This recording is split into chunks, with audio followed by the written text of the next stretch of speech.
Now can you hear me better? I can barely hear you. It must be my connection.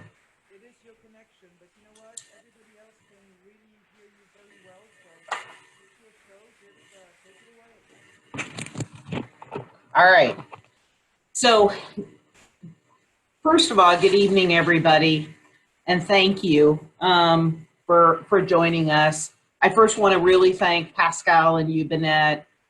She put this together for me very quickly today because you all know the email went out to you this morning to our industry partners. So thank you, Pascal. I do appreciate the webinar, putting it together last minute. And I want to thank everybody for being here to attend and to provide your questions up front. Some of you have already done that, so thank you. So this morning, just as a brief coverall for everybody attending, I sent out an email that hit hopefully most, if not all, of our industry partners in the retail food industry, meaning a restaurant. The email was to indicate that this weekend been working Saturday and Sunday with our CEO's office, and we were setting up a time frame in which we would notify our restaurants about opening your doors to in-house dining. So one of the finally codified that we would be allowing restaurants to open their doors on Tuesday, which is tomorrow, and then setting up a plan on how environmental health is going to come out and help you through this process. So in the email, and I hope that maybe I can pop a few of these things up, Pascal, we can perhaps look at it via the webinar. But there's two things that I need restaurants to actually focus on. And one of those is the COVID restaurant operating procedure and the employee health training document. And what the operational procedure, the training document, there's an operational procedure, that's fillable, that you can fill in and trying to make it for ease for you to fill in the name of your business, your facility location, what you're going to be doing with your employees as far as training them, how you're going to be setting up your operations as far as social distancing, what your model looks like or your footprint. I know a lot of you out there are already doing this.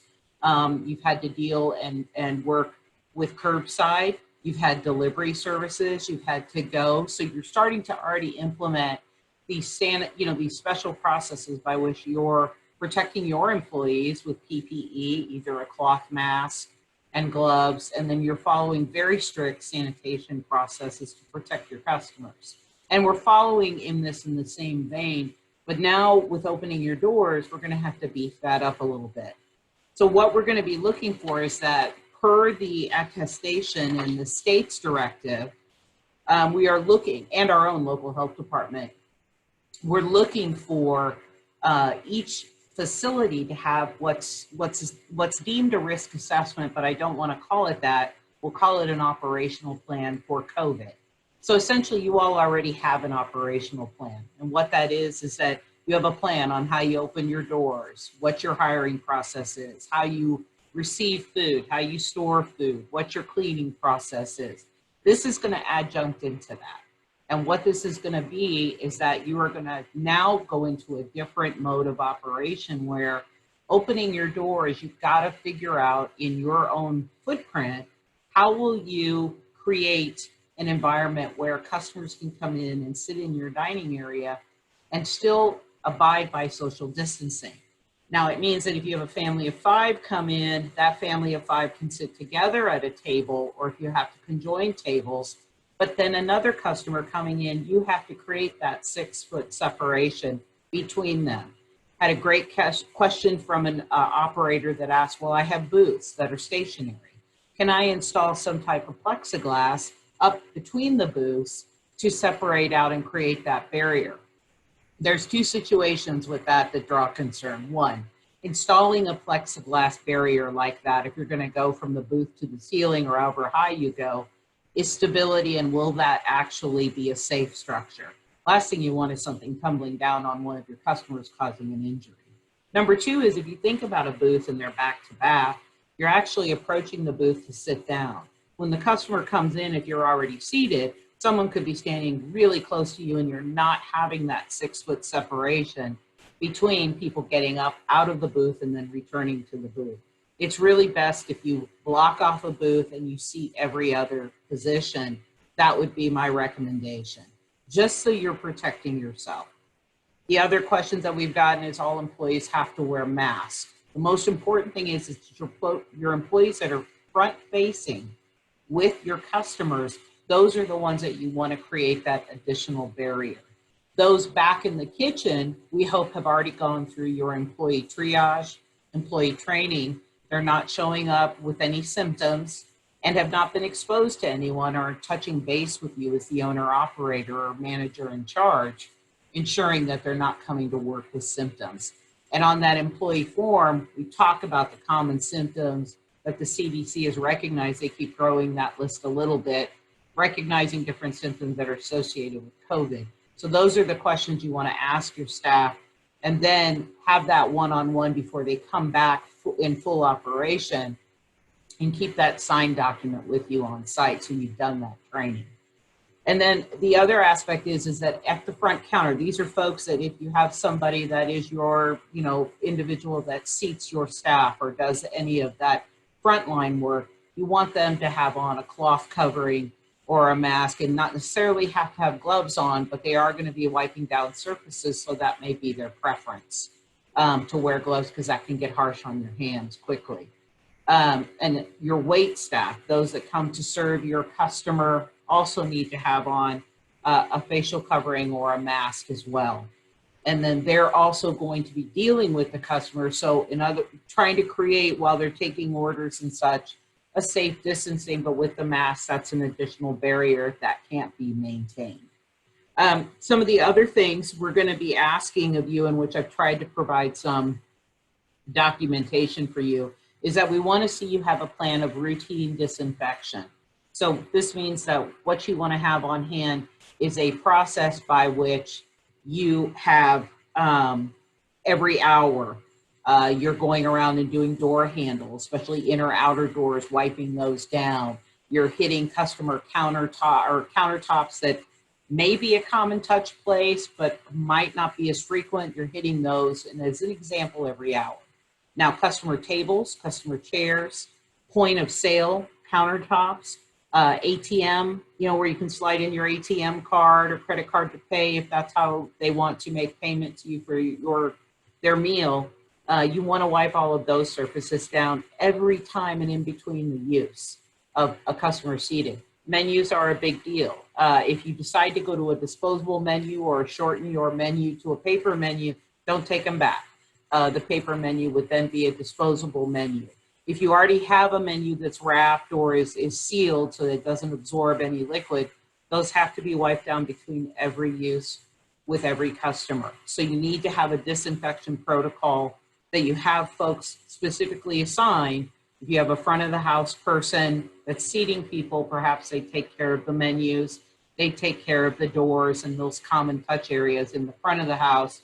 And then your staff that are your host staff or your wait staff take care of the tables, or you have bus staff that assist that will be taking care of tables and wiping those down. Try to think of it as much as possible, those are in the front of the house that are working directly with the customers are wearing PPE. They're wearing that cloth mask.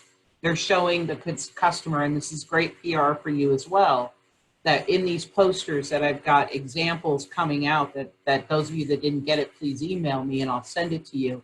You'll want to post these in your windows or doorways and promote what you're doing for their safety. This is great PR for you to tell them, this is the extra steps we're taking. We want you to come back. We miss our customers, but we're going to do this in the interim for however long we need to with the social distancing. Another aspect of that is also posting a code of conduct. It's very difficult. We've all been through a very traumatic time, but it's extremely important for you all because you have taken a massive hit and we understand that. And so for you, you want to make sure that your customers also are respectful and, they're respectful to you, your employees, and your environment. So you might, we have examples of codes of conduct that you just want to put up.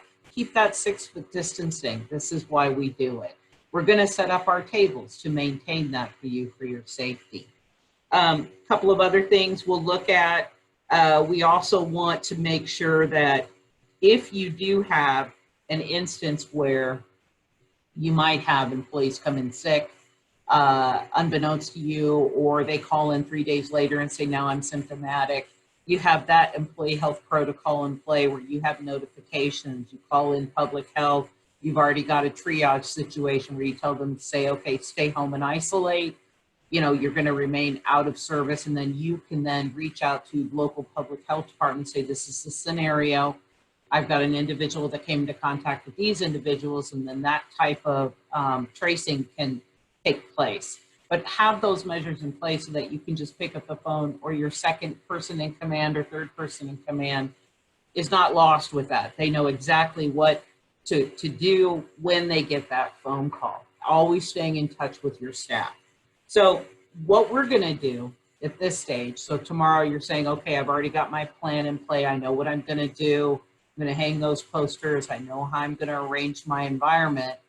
Now you're going to be looking that EH is coming out. So we've got a small team, as all of you know. We've divided up, and it's going to be an all hands on deck, and folks are going to be coming out to visit your facility.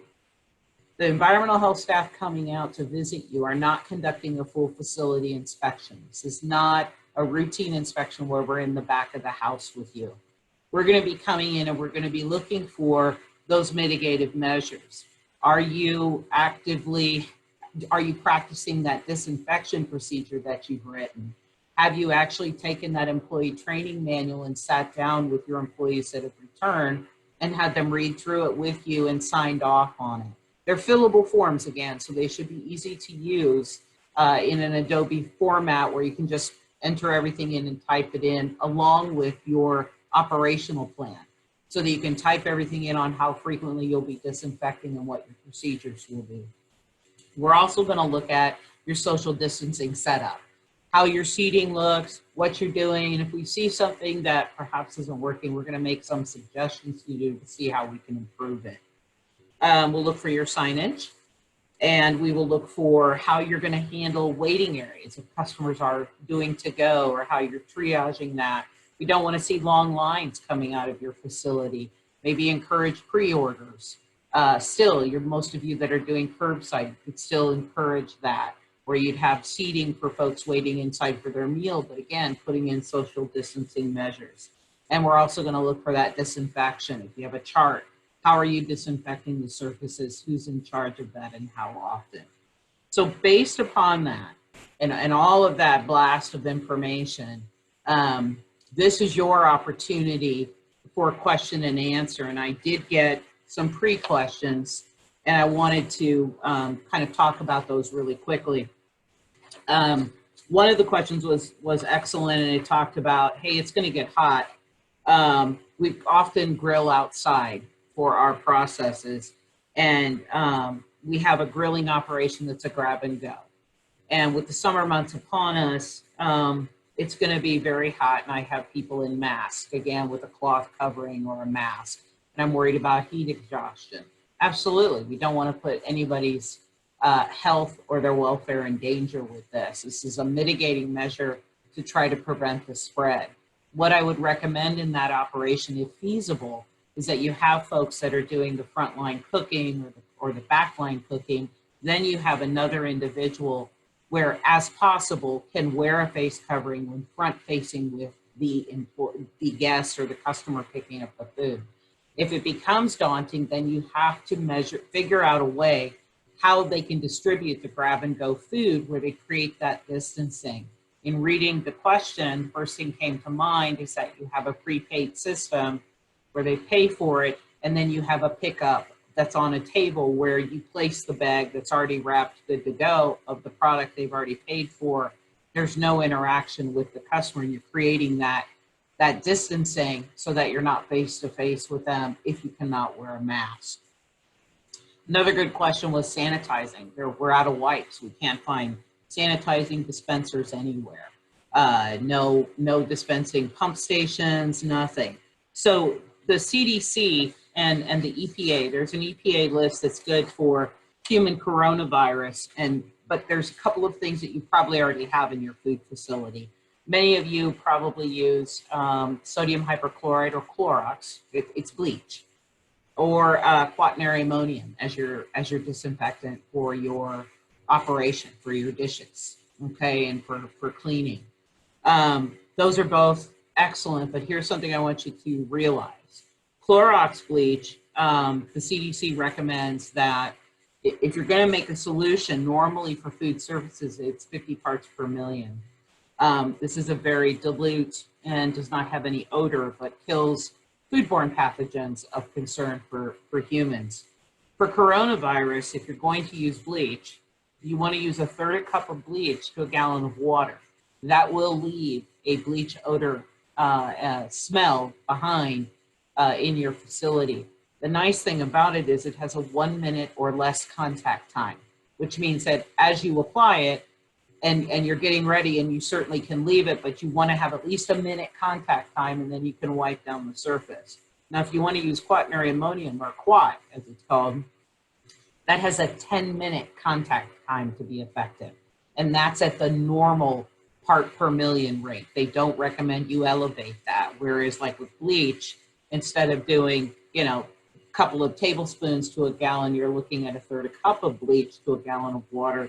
In this particular case with quat, around the 100 to 200 ppm, you want to make sure you have contact time for 10 minutes. And what that means is that it's wet, continuous contact time. So when you think about your operation, you may want to divert to a bleach type solution. There are other companies out there that have started processing, switching over kind of their brewery operation or distillery operation to make sanitizing solutions, alcohol solutions you can use. And the county obtained some of that from a Truckee location where they did just that. So if you can find an alternative from a mechanism of that to use, you can use that as well. So at this point, those are the questions that I got so far. I'll open it up to any questions that folks may have that they want to. Yeah. So Amy, we got a couple more questions. One's from Holly, who starts out with a prediction saying that tips will be higher than ever this year. And her question is, since COVID-19 interrupted the status quo, is now a good time to institute other general long incoming changes? So I'm curious if anybody is making changes to tipping policies so the back of the house staff are appropriately compensated. That is a great question, but obviously not something that, it's not an enforceable, aspect from environmental health, but it is a good business question. And as a retailer, I'm sure that you want to look into that so that, that's how us people, I put myself through school that way. So that's how folks in the back of the house supporting the front of the house get an equal share. And it's an excellent question. Hopefully many of you facility owner operators are thinking about that. Thank you. Okay, what is your suggestion if an establishment is a cooking school? Spacing, plexiglass in between. Previously, all attendees were assisting with prep. If they're gloved, would this be acceptable? So again, think about, if you're a cooking school, think about the same parameters that we're setting up for our education as far as schooling.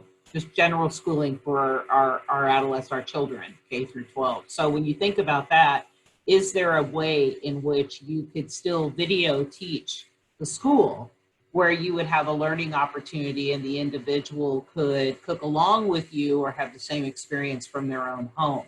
That's one option.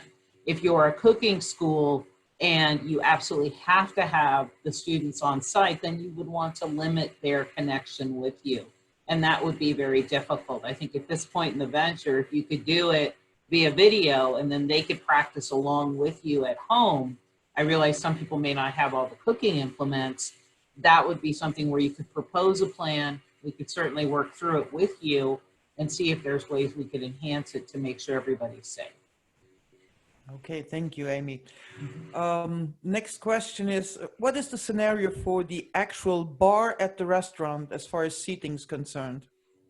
So that's an excellent question. It's going to follow the same parameter. Bars are not included in this second, it's hard to explain, phase two, the second half of phase two.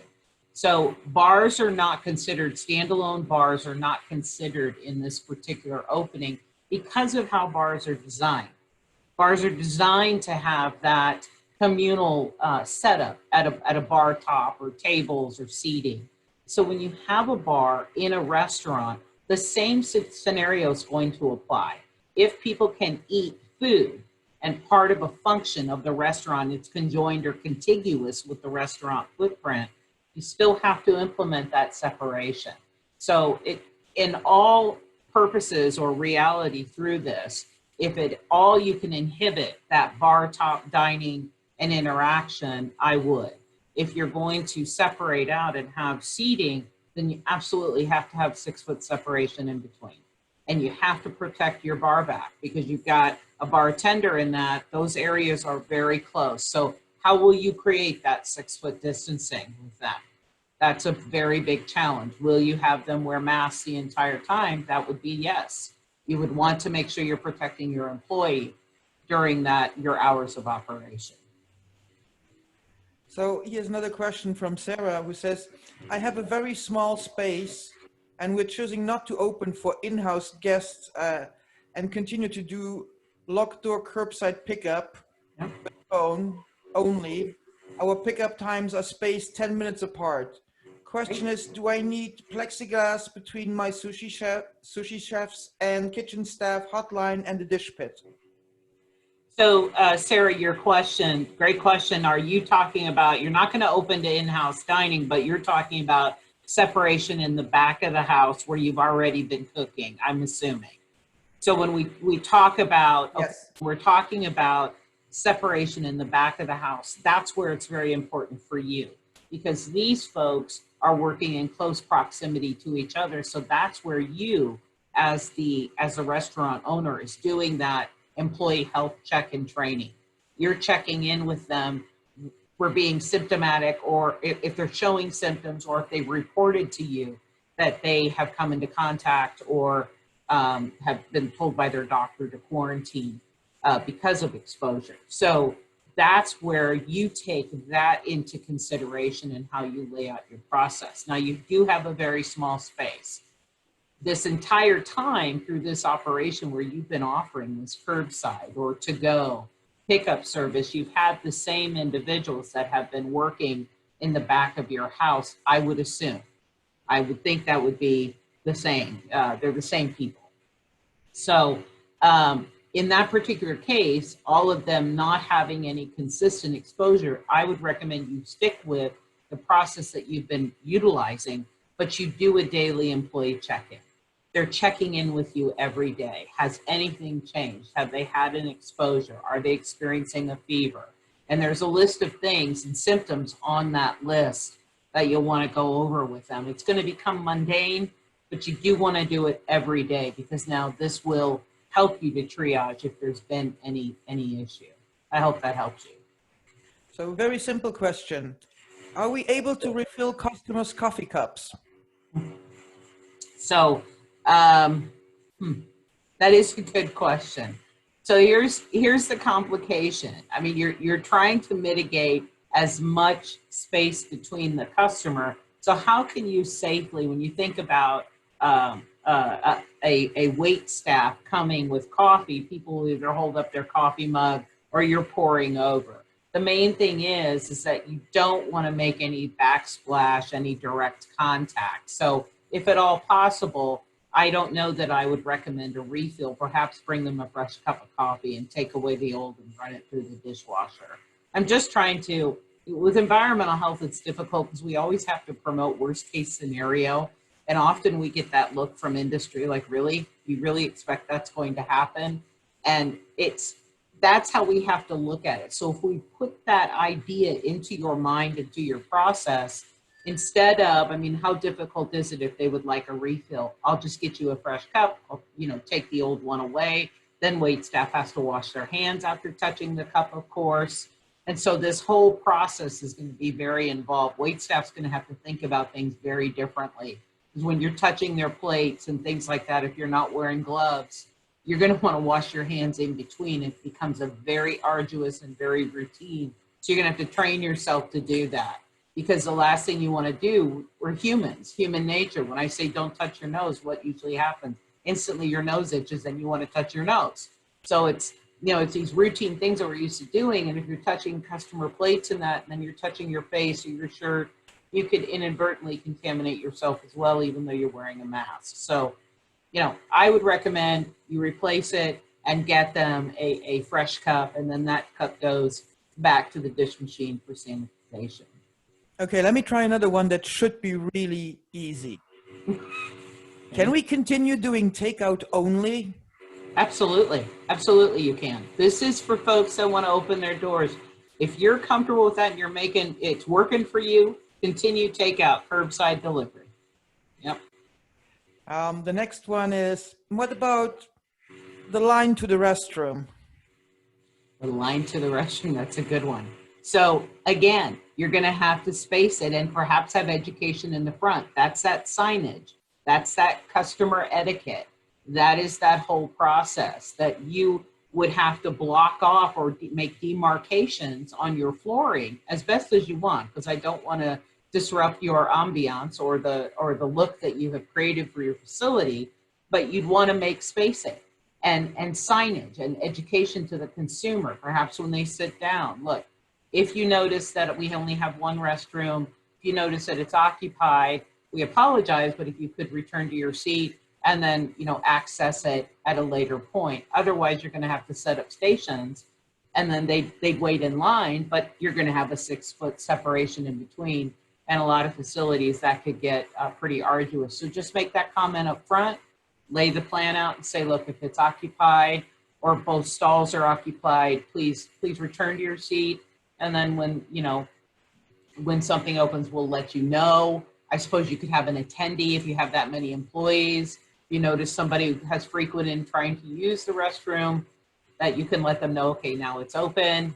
But that's what you would have to do. You'd have to put in that separation to protect your customers. Another geared towards customers is taking the guest temperature as they arrive. Is that a mandate? Because right now you can't get a temp radar gun. They're all on back order.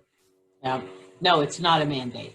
Okay, it is absolutely not a mandate. You do want to look. You can ask a question. There's nothing against doing that. Just be cautious. I want to, protect your employees, because people are highly emotional right now. And, there's a lot of tension out there. So I think that some people may feel as if you are transgressing a liberty by asking specific questions. But if you have a signage saying, we're going to ask you if you've had any symptoms, to forewarn them, or do your own advertising and outreach saying this is for your protection. But no, it's not mandated, and you do not have to require that. Excellent. Here's a question that deals with the cesspool that is social media. I've seen social media posts concerning members of the public calling out local restaurants that do not require masks for their back of the house. Do you have a simple, clear explanation why this is less of a concern for the back of the house than the public-facing employees for the front of the house? So I'll try to be as simple as possible. When you have people that are constantly working in the back of the house that have been through this entire event, they are in that vicinity and have not exhibited symptoms or are not ill, and I'm sure the person in charge is checking in on them every day. Now, in the front of the house, you're opening up a new environment. You've got employees that have been working together this entire time, offering the curbside or takeout service, that have been monitored by the person in charge for illness symptoms. The clients coming in the front door, the customer the employee that's running the front of the house has not been in contact with these individuals, and will be a revolving door of new introductions. So to create that barrier from that line, when that individual then goes to retrieve from the wait line table the prepared plate, you're offering an extra additional point of protection. And that is the whole goal, to protect you and your liability as a business, to protect your employees, but then to promote to your customer, we're doing this for you. These additional steps, as awkward as you may feel they are, we are doing this to protect you as well and our employees. So remember, you've got a new flux of people coming in the front door as opposed to the back of the house. Okay. Hope that answers your question. And let me try and combine a couple questions here.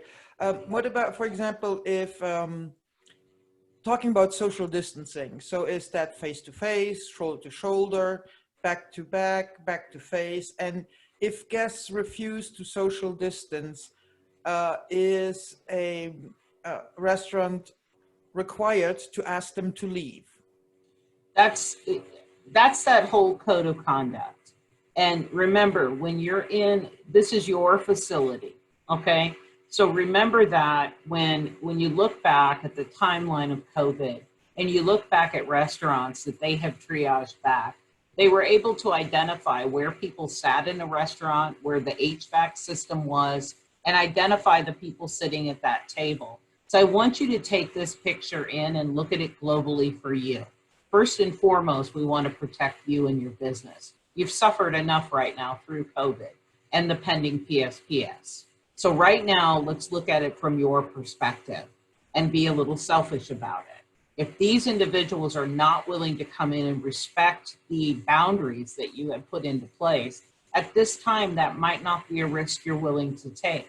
You can't mandate that they put on a mask. But again, with any food facility, you have the right to refuse service. If someone is not adhering to what you consider your code of conduct with an employee or a customer that comes into your facility.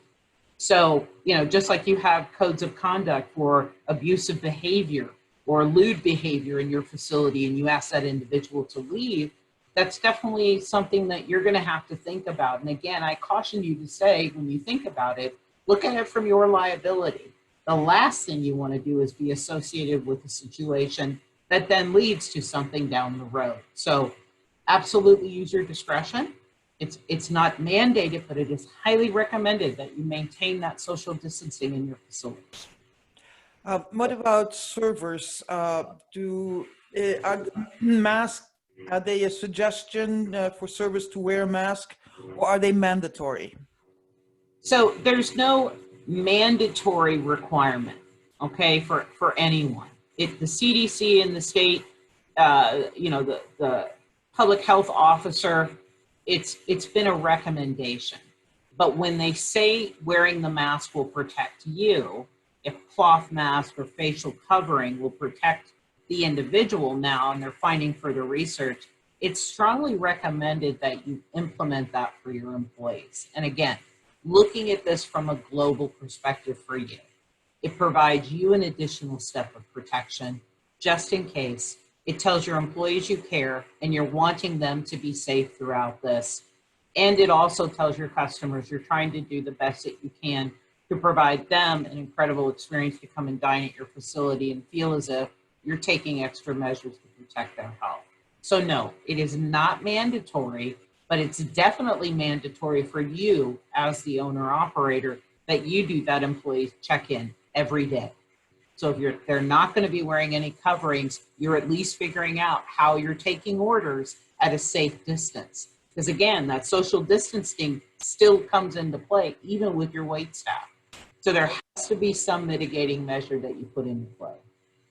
Okay, and got quite a few questions asking, so how do I get you out to my restaurant? Once we have our plan and risk assessment in order and want to set an opening date, do you have to come by? Do you have to sign off? Do you have to wait for approval from the state? Okay, all great questions. So like I lined out in the email, if you didn't get it, I'm sorry. You don't have to wait for us tomorrow.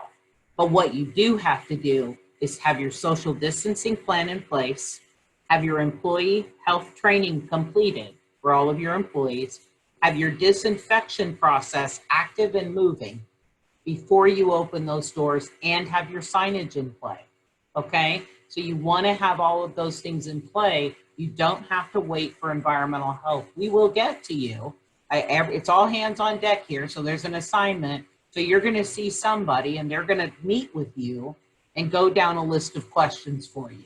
And they'd like to ask to see, can you show me your employee training documents to show that you have truly taken the concerted effort and are following that, the one of four things that we're asking you to do. Do you have a disinfection plan? If you have a sheet where you're saying we're hitting this area, A, B, C, and D at this time, this is how we're handling all customer tables. So that's what we're going to be looking for. But the main thing to understand is you don't need to wait for us. We want you to get up and running. We want you to get that economic resource that you desperately need. But we are asking that you do it with those parameters in play before you pull the trigger. So you must have those in play before you start your operation. And on the heels of that, we're talking also about capacity. Is there a limit on capacity, or what is the biggest group that can be accommodated in one facility? So it's a great question. So one of the, I was on a committee, we worked on documentation, a food safety policy committee as part of the environmental health directors for the state of California. One of the things we came up with is we think that it's feasible, depending on the size of the facility. If you had a big party of, let's say, a family of 10 that came in and you sat them together, we felt that that would be no bigger than that size. But then again, around the seating of the 10, you have to create that parameter. If a family of 5 comes in, they can all sit together, but then you have to social distance around the family of 5.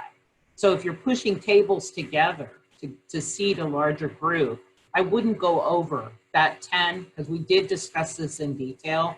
And, we realize families want to get together. This is an opportunity. We've been starving for that attention and having that close contact. But again, that's their unit. You want to protect everybody else coming in. So I would not go any bigger than that. And does kitchen staff, do they have to keep the 2 meters, 6 foot distance from each other?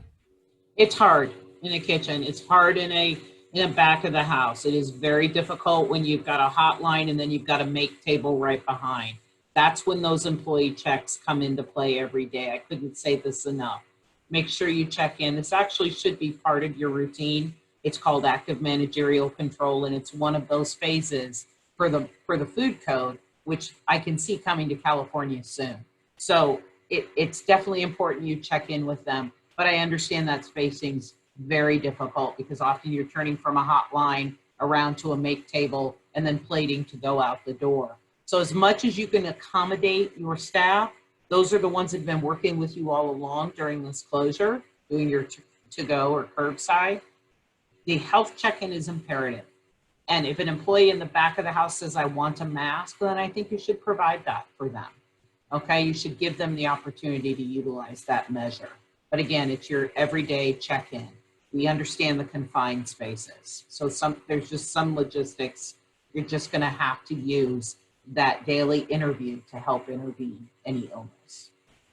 And for the front of the house, can the staff wear clear face shields instead of a mask so customers can see their smiling faces? Sure, you can implement whatever parameter you would like to do. That's a great idea. So if you want to put on face shields and they're communicating with your staff, brilliant. Yes, you can use whatever measure you would like. Just adding that extra step, I think, is important. And a couple questions about self-serve soda machines. So self-serve soda machines may again be used, but with new cups for refills? Yeah, I honestly, for self-service, still maintain protection over the cups and lids and the straws. I mean, I know they're self-wrapped, and we've had a lot of gas stations that, kept the service going, even though we asked them to hold back on the cups and that. For whatever reason, still take that extra measure. And as people pay for them, give them, the lid and that and the cup, but maintain control over it so you can protect that. And here's a good question. I'm a sales rep that calls on many restaurant locations per day. what type of precautions can I take to ensure that I'm not violating any restaurant's policies? Is social distancing and PPE enough? Yeah, that's two things. That's a very good point. In a retail guide that I created for our retail stores, it's applicable to food as well. You want to coordinate with your vendors. So if you're a sales rep, you really want to make sure you're making an appointment. I mean, if it's been your approach to just pop in, you might want to reconsider that and then make an appointment so that you can ensure you're both on safe grounds and safe distancing terms. Because if you're going to meet with someone or show them new products, have a computer, what have you, you're going to want to make sure that you're not inadvertently causing, the spread of COVID by coming in and not being fully prepared. So yes, as a sales rep, you want to carry your own PPE. You want to practice that. The whole reason for the mask and why they're saying this in the community is we've noticed, all of us out there, how some people don't want to practice the social distancing. We're not used to it. We're very communal people. We're not used to asking people to step away from us at least 6 feet. And so that's helping add that extra protection. Because even as I'm talking to you, there's scientific graphic documentation that shows that even as we talk to each other, we don't know it, but we are exuding droplets. Saliva is coming out of our mouth to at least 6 inches from our face. So it's interesting that it may not be visible, but it's happening. So that's why you want to contain yourself as a sales rep and make sure you protect yourself first and maybe make an appointment, to ensure that the restaurant owner can also make accommodations for you. And what are recommendations in a situation where the restaurant has a wait area, especially when there's limited seating now? Can people just lounge in an area, or should with or without social distancing? Is that up to the customers? No, if your wait area, if that's inside your facility, the recommendation is that you keep that social distancing happening. Under that umbrella of your facility, remember, you're in control of all of that. That is all your footprint. If you would prefer, for those that are waiting for a to-go order, set up a system where you can text them if they are nearby, or they can wait in their vehicle. You can text them when their order's ready, and then they can come in and pick it up. So that way you stagger people being in the vicinity in the same small footprint. You can set up waiting chairs 6 feet apart, and then once those chairs are filled, you can tell the remaining people, I'm sorry, we'll text you, give us a good phone number, we'll call you when it's ready, and then you can come back and pick up your meal. And of course, why was there no notification given 5 days ago? It's going to take 4 days to clean, to get ready, to order food in, to prep the food, to get open, etc., etc., etc. So that all very good questions, and I know this is like it just flew out of the sky to you. Tried to get the message to you as fast as possible. The biggest thing is the attestation, which happened today at the board emergency meeting. We needed to show to the governor that we had enough data to prove that our infection rate and the rate of our hospitalization was either holding steady or had decreased. We had not seen an increase over a certain period of time. These kinds of things are an evolving door and an ever-changing window.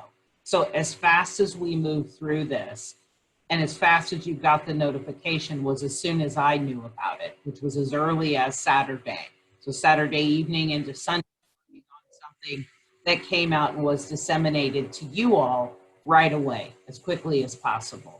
So yes, I apologize that I couldn't have given you a week's notice, 2 weeks notice. I wish I had that kind of crystal ball to show you, because absolutely I would have shown you the respect and warranted you that time. But we're doing the best we can, pushing this out to you as fast as possible. You mentioned using paper plates and cups, but then sending the coffee cups back to the dishwasher. What is the benefit of requiring or using paper goods rather than sanitized dishes? So I don't know that I had spoken specifically about that. When I talked about refilling the customer cup, I immediately jumped to the assumption that it was a ceramic or glass cup that would be washed.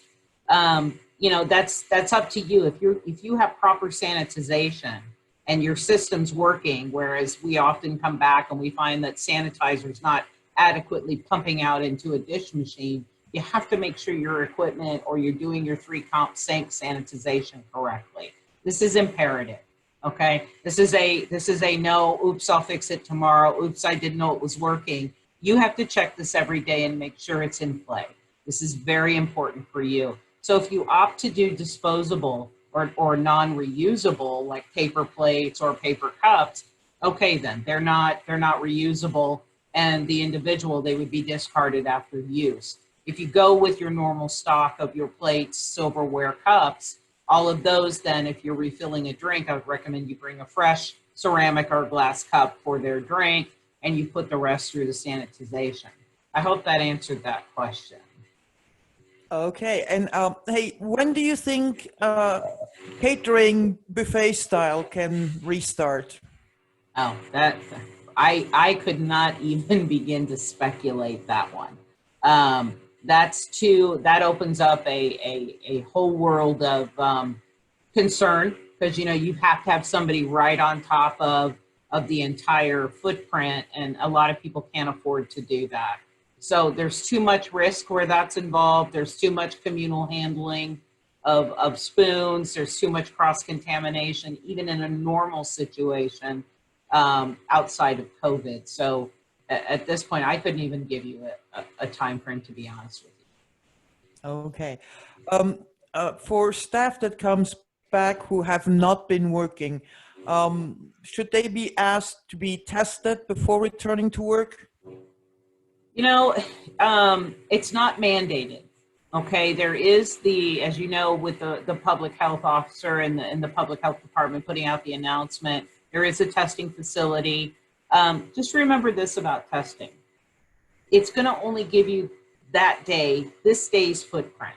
It does not mean that if the test comes back in 3 days and it's negative, in that 3-day time frame, you haven't been exposed. We're not going to be tested every day. So again, that test is just that snapshot of that day. It does not guarantee you haven't been exposed. So staying on top of the symptoms, checking in with them every day, I think that's your safest bet. And so again, we're going back to occupancy. So there's been talk about 50% occupancy. Is that an official number? Or if there is a number, what's the number? Can't give you a number, and here's why. The best thing for you to do is to look at your seating footprint. If I arbitrarily set out a number, then it could be punitive to you if you have a larger space. You might be able to facilitate more seats than a 50% reduction with the 6-foot distancing. So the recommendation to you and all of you out there is look at your seating capacity, ensure that you walk around and these tables are, if you can remove a table, great, create that. If you can't remove a table, then remove the seats. All right, at least pull the seating out. If it's a booth and everything's permanent, then you're just making sure you put a little placard on the table. This table will not be seated, so nobody gets confused. And that's how you work through it. So giving you a percentage, I don't think would be the best way to go about this. You can make that professional judgment in your own facility. And how do you police a group not knowing if they're all family? We're not going to do that. And that's going to be with you. If a group comes in together, you can definitely, you assume that they're all together. They've all had close contact with each other. It's not up to you to speculate or interview each of them individually. Just like a couple coming in, they could be on their first date. You're not going to ask them, is this your first date, or we've been married for 50 years? So, it's one of those things where if they come in as a group, you definitely can seat them together.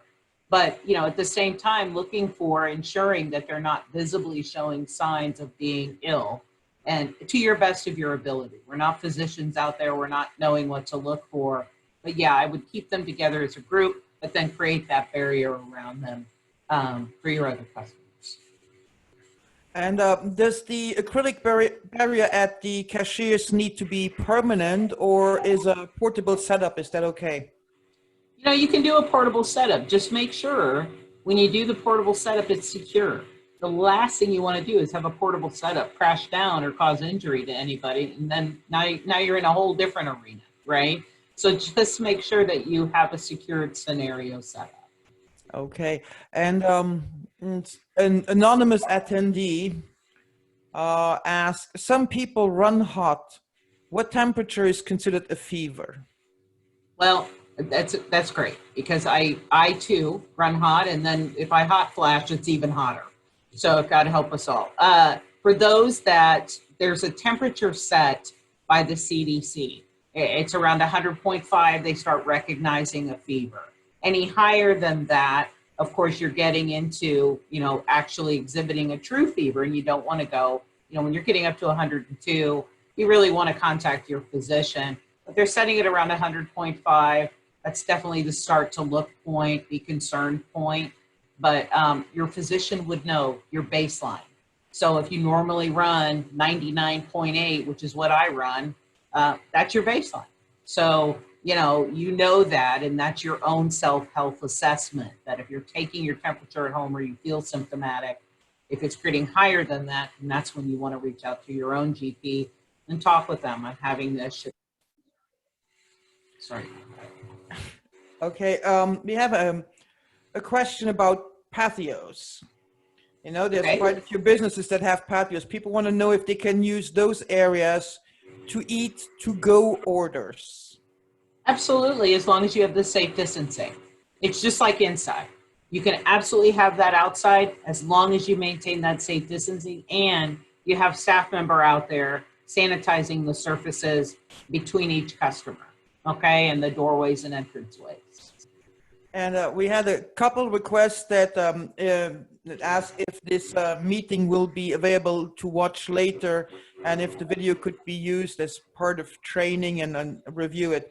So what I will do once this meeting concludes, I will upload the whole thing to YouTube, and we will make that available for everybody. I will send it to Amy, and you can then, if you don't mind, send it out to your list so everybody can see it. You got it. Here is something that is really not, it really doesn't have nothing to do with restaurants. Mm-hmm. If a business decides to open regardless, since the mandated 60 days has passed for the California state of emergency, how will environmental health handle these businesses? We have, go ahead. I wasn't aware that there was a mandated 60 days, that there was just a mandate, but okay. But so if there is a business, I'm gonna assume that it's a stage 3 business opening now, what would you do? So if it's a permitted facility that is managed by environmental health, there are certain facilities we don't oversee. But if it's a permitted facility, our first would be outreach to that facility. You recognize you're in a phase 3. Dr. Cutler, our chief health officer, he is the individual that then assists in giving the public order to move into phase 3 following the governor and the state public health officer's direction. So based upon that, we're going to tell you you are not operating in accordance to maintaining public health and safety. We're not to phase 3 yet. At that stage, it would be definitely a conversation we would have with them. There is discussion on, and it's ongoing, does there need to be enforcement? I think we're all adults. I think we're all respectful and we care about our community. And I think that all of us that live here, I live here, my staff lives here, and we all want each of us here to be safe and you as well. So I think you would use that as your overarching judgment, that are you doing something that would put your customers at risk? Or your even family, those that you care about. So remember that these phases are there for a reason. And the reason is that we want to move into this next stage and not create a situation where all of a sudden we're having to revert back to a stay-at-home order. So they're meant to be in play. And yes, it may be slow getting there, but please adhere to what the recommendations are.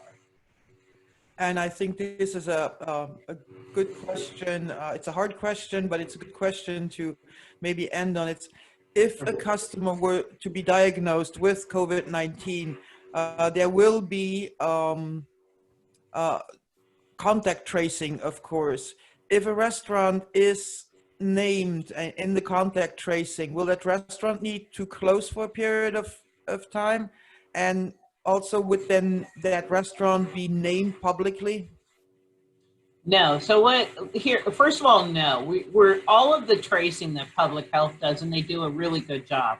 We want to first and foremost protect the individual's privacy. We don't want to create any stigma or any negative publicity out there for any one individual, regardless of where you're working.